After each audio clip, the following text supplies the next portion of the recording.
What's up, everybody? Welcome back to one more show after the movie The Force Awakens. We got the post review today.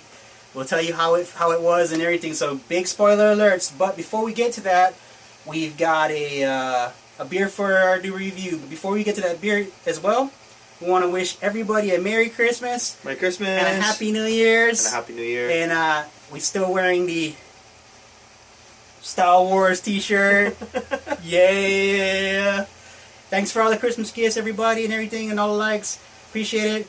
But today's beer, we got Clown Shoes. Have to reread this thing. It's a Balecorn Dragon Russian Imperial Stout. And I'm going to tell you right now, boys and girls, this is the highest percent alcohol we have had on any review to date. Tell them, Max. 12.5 per volume.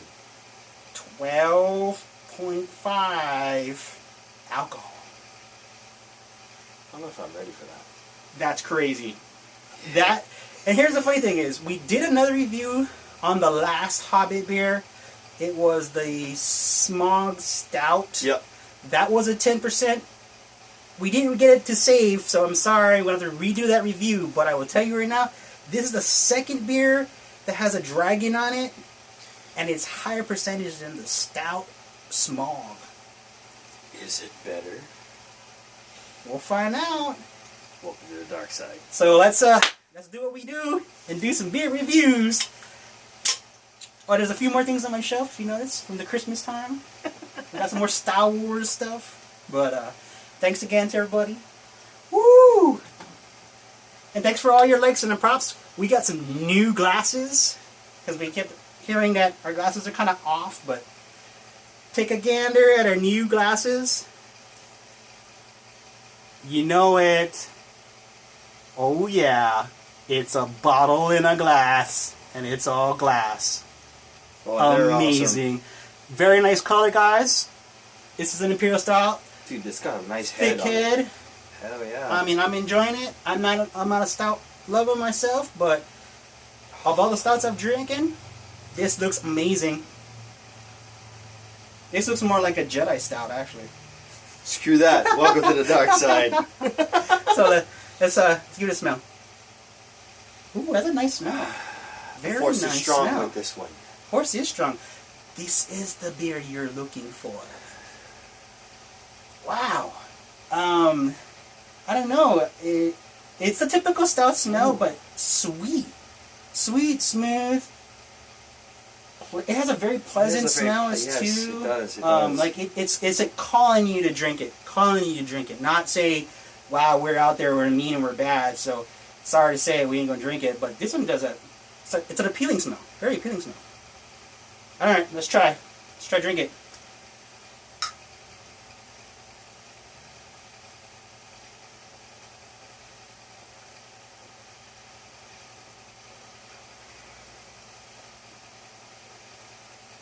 Wow.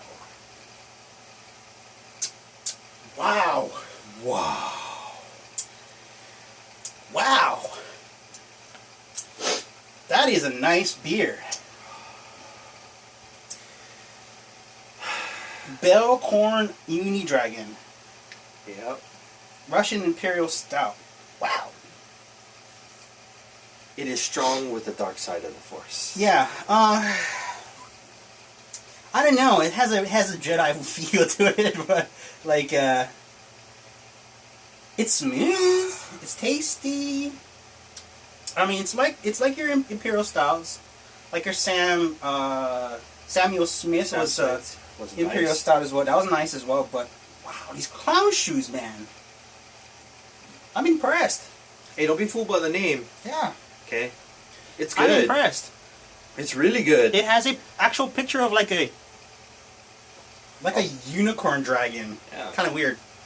I mean, hence the name Dragon, but it's all dark. It's nice. It really, really is nice. 12.5% alcohol, boys and girls. That is humongous when it comes to the beer. For a stout, wow. I mean, the first stout I seen was the small stout, and I thought that was huge. That was 10, you know. Whew, again, Cloud Shoes, Ipswich, Massachusetts. This is our third beer, I believe, we're doing from the Clown Shoes, and so far we enjoyed 2. Well, I have 2 of the 3, but I don't know. What do you rate this, Axe? Hold on. Yeah, I loved it. In fact, I'm gonna give my rating first. I'm gonna say that's probably the best stout I ever drank, even better than the Samuel Smith's Imperial Stout. Slightly smoother, slightly tastier than the Imperial Stout of the Samuel Smith.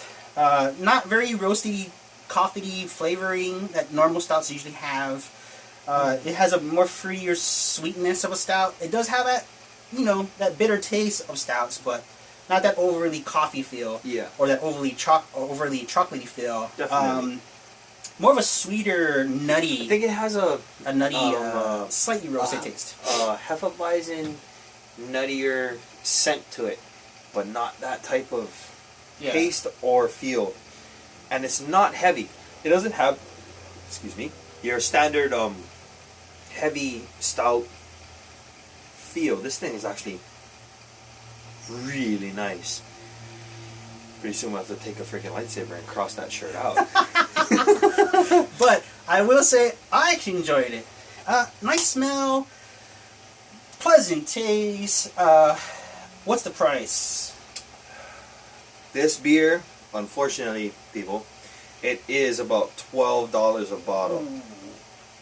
It's not the type of beer you would buy on a Friday. It's definitely not the beer you would buy for an everyday thing. It is a very good celebration beer. Hence, celebration. Ooh, that's kind of pricey, man. But hey, you're paying $1 per percent yeah, that's kind of pricey for the alcohol, and personally, I don't care. I think it's a bit pricey. From a guy who likes I the will dark. say though, it is kind of worth. If it was like $1 cheaper, maybe. I mean, yeah, what's $1 more, right? But $12 for any beer, in my opinion, is kind of pricey. I don't know. Yeah, it's a celebration, New Year party or so. It's well worth the money. But casual drinking, wow, that's kind of expensive. But I will tell you, if you haven't drank one of these, and you do like stouts, you are definitely missing out, because that's an incredible beer. Yep. And you're not losing anything on flavor or taste. Yeah. No way. I mean, this thing is. I don't like stouts, and I actually like this one. I'm actually pretty happy with Crown Shoe beers. I mean, the bottles are well made, the labels are well made. They're not paper; they're like plastic. Everything to do with it, the look, the design. A lot of alcohol in every beer of the Crown Shoe is kind of weird, but I like it. I'm gonna give this stout probably the highest thing I ever gave. Probably 9. Wow. Yeah. Really? Highest score I probably gave. It beats out my Longonistas IPAs. That's definitely 9. If that's I a enjoy 9, it. damn, that is crazy. Out of 10, you know. Shit. Yeah, I really enjoy that beer. Again, it is pricey though, but I'm not basing this one just solely off the price alone. I'm basing it off of, if I never drank a stout before, yeah, I usually say, hey, Samuel Smith's Imperial Stout, but I actually think this beats it. It is more, because Imperial Stout from Samuel Smith's about $8, but it tastes better. So, you know. That is true. So I give it a 9. True. You know what? I like it. Honestly, because if it wasn't the price, it probably could have got a 10. Yeah, I would have to agree with that. You know what I mean? I'm Probably a 9, could have yes. got a 10. 9 overall. Yeah. 9 overall. So we also agree. So again, what are you watching this? Go out and buy this beer. Drink it. Number 2. Drink You know what I mean? Go and drink it. But again, we were going to tell, like how we told before on the last video, we're going to do a post review. So spoiler. We're going to talk about the Star Wars Awakens movie while we top off the beer. If you don't want to watch it and you haven't seen it, pause or come back to us now. Warnings are done. So we're going to talk about Star Wars Awakens. How'd you like it? How do you describe laugh and cry at the same time? Because Laugh I don't and think cry? there is no term we have to say laugh and cry at the same time. Because Somber? not even that. The movie itself was epic. On my end, at least. You know, we growing up in our generation. I mean, this is a sport. It's like we're saying all the spoilers, so even if we give away plots and everything, go for it, man. Yeah. It doesn't matter. I just want to hear your take on this. There's no justice. It was just awesome. It was just awesome. It was just awesome. It was worth watching. I would go back and watch it again, and I would pay the money to see it in 3D all over again. Full on. Alright, so I'm going to say I'm a huge Star Wars fan. A very, very huge Star Wars fan. I was actually only about a year and a half away from the first movie when I was born. So I was pretty damn close. Pretty damn close to Star Wars. Right? Over to the pretty dark damn close. side. I actually saw this movie in the theater. Alright, just so you know. But all in all, yes. Force Awakens is by far better than Episode 1, Episode 2, and Episode 3 Episode 3 of the Clone Wars. Yep. I actually like the beats- Phantom Menace, but it beats it. There's a lot of things I think this movie did well. Let's go over that. One is it kind of returned to the old style Star Wars. The feel, the look. Yeah, it had a very good Throw the CGI A New out Hope, the yeah. window. there was there was CGI, but not as much as you would believe there would be. They did a lot of live action stunts. There was a lot of live action, and there was a huge cast in this thing. Yeah, there was a huge cast. Huge cast. The extras Don't know were if that was a out good the thing. window. Well, didn't matter because the extras were just throughout the whole I thing. mean, And by it the way, was- did anybody see my stormtroopers? My stormtroopers were the shit. I mean, there was also other good parts about the movie that I also agreed with. Like, they brought the old cast back. That was amazing. They brought back Han Solo. They brought back Princess Leia. You got Chewbacca. Yep. I mean, you got You got the droids. R2-D2, Yeah, C-3PO. D2 and 3PO. You got them. Like, you had Admiral Yeah. Akbar. Yeah. What was he called? Do you It's a remember? trap. Yeah. It's a trap. You know what I mean? He was even back. Dude, I don't even think You he know? was called Admiral Akbar. He had a label Yeah, above yeah. the entire thing. Yeah. But it was Akbar. It was Akbar. It was Adred, right? You know Yeah. what I mean? But they had all those guys in. On top of, like, throwing out a whole list of new people. Sorry, that was the Force right there. But, I It think was that worth it. was the only good stuff, man. Yeah. There's a lot more up in the air, I think. Still a good lot movie. more up in the air. Way more than most, unless you're a devout Star Wars fan and know more than most people know, maybe way more than we know about Yeah, canon. I mean, yeah. And then, all on that route, then you might have a big discrepancy with what we say, but who cares? Well, it's Star Wars. My biggest discrepancy was they knock out the #1 character in my opinion. There's only 2 main characters in all of Star Wars, at least in the movies franchise, not canon books, not cartoons, but it's either Luke Skywalker or Han Solo. And I tell you right now, this movie has both characters in them. One for about a minute, Luke Skywalker, Pretty much. and the other one dies. Who's in Dies. 90% of the entire Dies. movie and dies. They kill him off the first movie. You know what? Who does this? You know what? Who does this? You know what? We're going to do this. This is not Game of Thrones, boys and girls. This is Star Wars. Unfortunately. Who kills off one of the main characters That- in a story? On Stupid. that note, we're going to have Stupid. a A slight drinking in silence. For Han Solo. For Han Solo. Yeah, for Han Solo.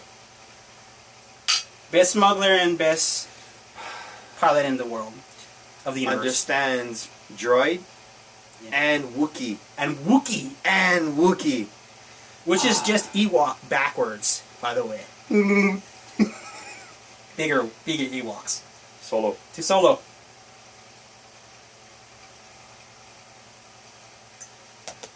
Now,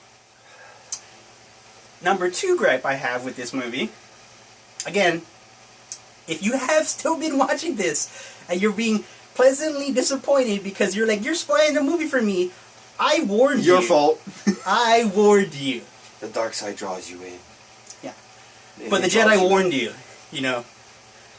Number 2 part of this movie is you had a villain that supposedly, by all the press, all the magazines, all the hype in the whole world, that was supposed to be even more scarier, more threatening, more violent, and the biggest bad guy of them all than Darth Vader himself, Kylo Ren, right?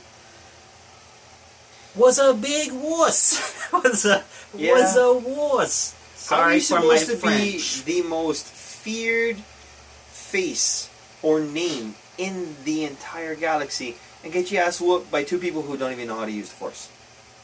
Yeah. And he's also a Skywalker. Yeah. Kind of. Through bloodlines and histories. But here's the problem. So disappointing.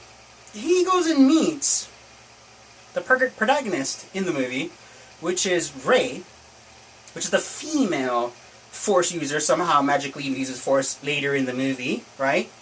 And Ren, the other, not Rey, or the other Force user, they learn Force abilities and how to use a lightsaber in a matter of like 15 minutes. I could turn it on! While this guy was combating, yes, all you fanboys out there, I get it, you'll tell me other history opinions, but I ain't going on that, I'm going off the movie.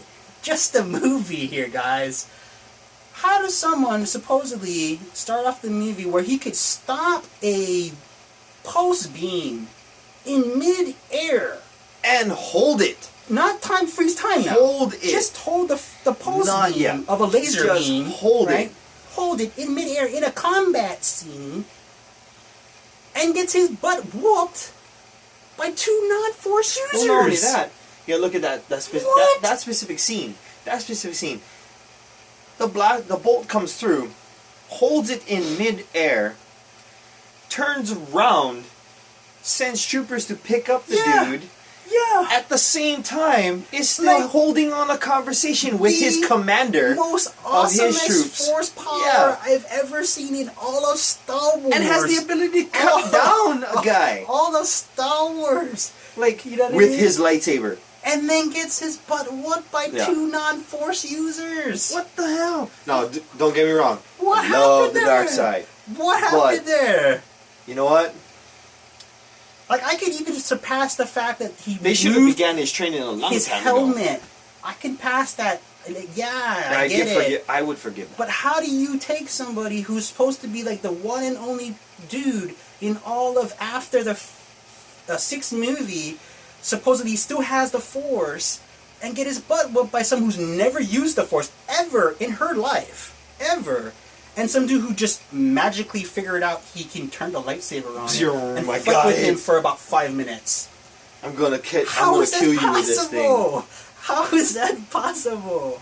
I don't get it. Yeah, there's no way that the spirit of his grandfather could have actually really helped. But that's the thing. Even if that was true, and they had some magical help from their grandfathers and their uncles and other Jedi Force means that spiritually moved on, explain it! You know what I mean? Explain it! Don't just let the fanboys figure this out. Give us a little bit. Explain it! You know what I mean? Because you have somebody that you know for a fact that can stop a pulse beam in mid-air, in combat, and carry on. While some other people have no backstory. And all of a sudden they're using a lightsaber and telling droids what to do off the mentality of the Force. How is this That's another possible? thing too. That's another thing. You know what I mean? In this one movie, there is more than How one is it person who can possible? understand a droid. 3PO doesn't even come in for so long, and all of a sudden, everyone, at least a good handful, can understand a droid. Now, don't get me wrong, people. We love the droids. Yeah. But who the hell can understand what freaking R2 is saying? If you can, comment below, because I would love to meet you. I don't understand what fucking R2 can say. All it sounds is like beep beep and blah blah to me. My number 3 pick with this movie, even though I do love this movie, I'm not trying to contradict myself here. I do love this movie. But these are just minor things in the movie that J.J. Abrams himself could have been, you know what, hey, let me think about this before I put this in the movie, and then make this movie a little bit better than what it could have been. Because it is still a good movie. It still beats 1, 2, 3, and 4. Oh, definitely. It definitely, I'm sorry, 1, 2, 3.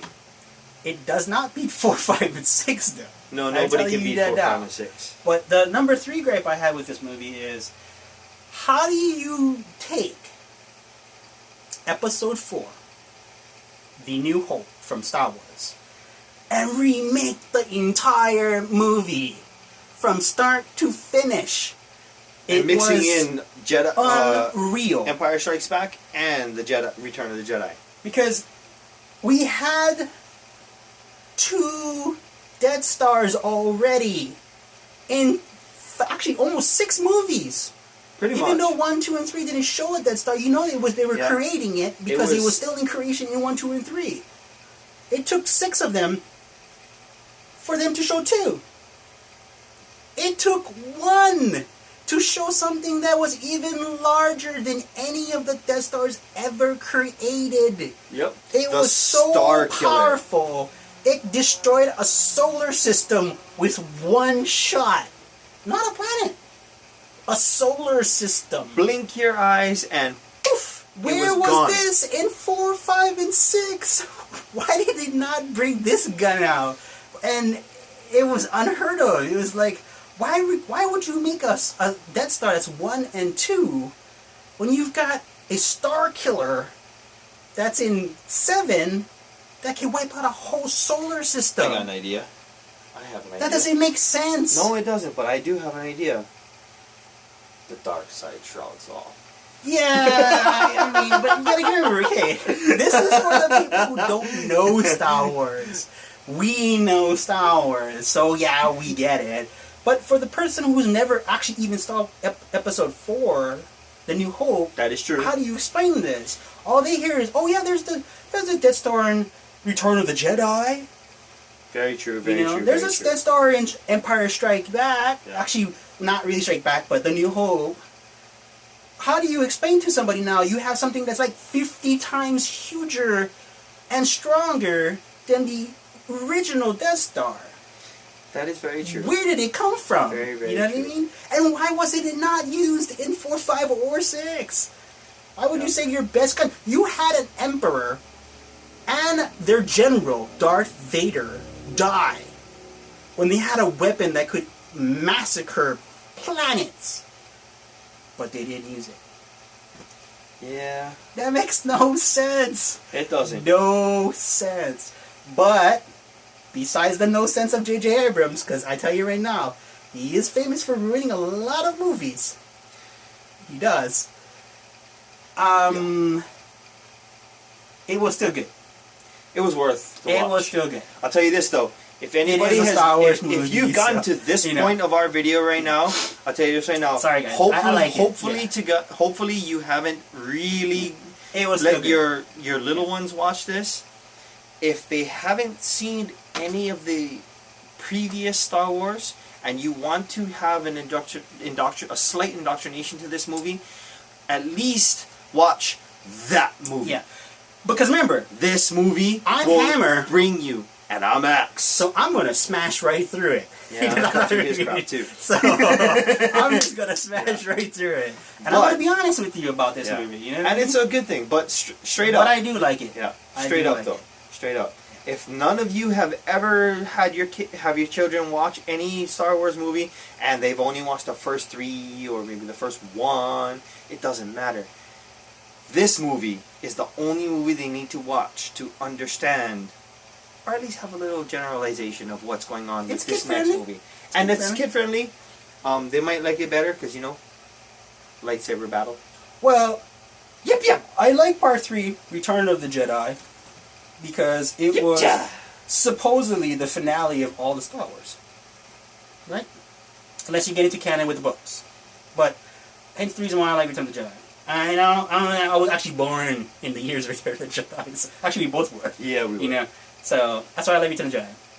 But all in all, it was a good movie. I probably rated it a 4 out of 5. Screw that, I gave it a 5. Yeah, I don't know about that. I don't know about that. Yeah, 4 out of 5. Good job, J.J. Abrams. Good job. But I'm telling you now, if you don't correct your stuff now, and it's still in the same movie in the next one, oh man, you're gonna lose. You know what I mean? You're gonna rip this franchise. It'd be like in the one section of the Sith where they disbanded themselves. Because why? You were crap. Yeah.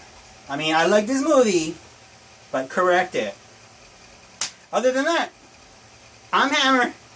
And I'm Axe. And we drink it so you don't have to unless you like it. Go watch Star Wars, Force Awakens, yeah! And thanks everybody. Subscribe. Woohoo!